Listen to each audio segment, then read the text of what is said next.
Dark Fire by C.J. Sansom. Read by Anton. I'd left my house in Chancery Lane early, to go to the Guildhall to discuss a case in which I was acting for the City Council. Although the far more serious matter I'd have to deal with on my return weighed on my mind, as I rode down Fleet Street, I was able to take pleasure in the soft airs of early morning. The weather was very hot for late May, and I wore only a light doublet under my black lawyer's robe. As my old horse Chancery ambled along, the sight of trees in full leaf made me think again of my ambition to retire from practice, to escape the noisome crowds of London. In 2 years' time I'd be 40, in which year the old man's age begins. If business was good enough, I might do it then. I passed over Fleet Bridge with its statues of the ancient kings Gog and Magog.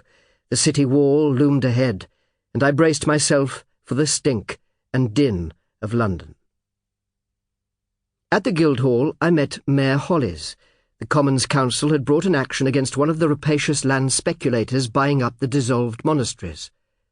The particular speculator, to my shame, was a fellow barrister of Lincoln's Inn, a false, greedy rogue named Belknap. He'd got hold of a small London friary, converted the church into a hodgepodge of unsavoury tenements, and excavated a common cesspit for his tenants. But it was a botched job, and the tenants of the neighbouring houses, which the council owned, were suffering grievously from the penetration of filth into their cellars. The wretch Belknap, however, alleged that the friary's original charter excluded it from the city's jurisdiction, and he wasn't obliged to do anything. The matter was listed for hearing before the judges in King's Bench. I advised the mayor that Belknap's chances were slim, and made my way home via Cheapside, where crowds milled round the stalls. I wrinkled my nose at the mighty stink the hot weather drew from the sewer channel, then cursed roundly as a rooting pig, its snout smeared with nameless rubbish, ran squealing across Chancery's path, making him jerk aside. A couple of apprentices glanced round at my oath, and one gave me a contemptuous grin. I set my lips and spurred Chancery on. I saw myself, as he must have, a whey-faced hunchback lawyer in black robe and cap, a pen-case and dagger at my waist instead of a sword. I thought again of the meeting to come, which I'd been dreading. Then, as I turned past the great bulk of St. Paul's, I heard a pamphlet seller howling at the crowd. "Child murderers taken in Newgate, the most terrible crime of the year." I leaned down to pass him a farthing. He peeled off a sheet and handed it up to me. "Terrible crime in Walbrook," I read. "Child murdered by his jealous cousin." On May the 16th last, at the fair house of Sir Edwin Wentworth of Walbrook, a member of the Mercers' Company, his only son Ralph, a boy of 12, was found at the bottom of the garden well, with his neck broken. The boy had been attacked by Elizabeth Wentworth, an orphan, whom Sir Edwin had taken into his house from charity. She is taken to Newgate, where she is to go before the justices the 29th of May next, and Tyburn next hanging day.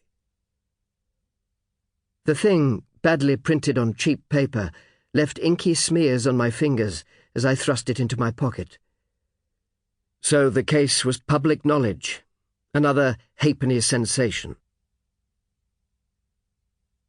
It was nearly noon when I reined Chancery in before my house. I dismounted and passed the reins to Simon, a stick-thin, yellow-haired urchin employed to help about the house, who led the horse to the stable. Joan, my housekeeper, opened the door, a worried expression on her plump face.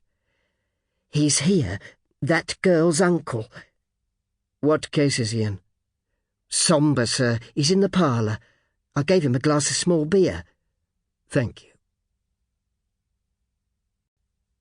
Joseph Wentworth was a plump, ruddy-cheeked man in his 50s, uncomfortable in his best wool doublet of sober brown, too hot for this weather.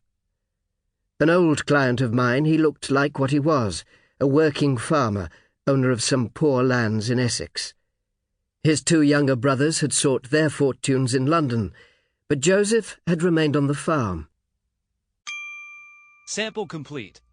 Ready to continue?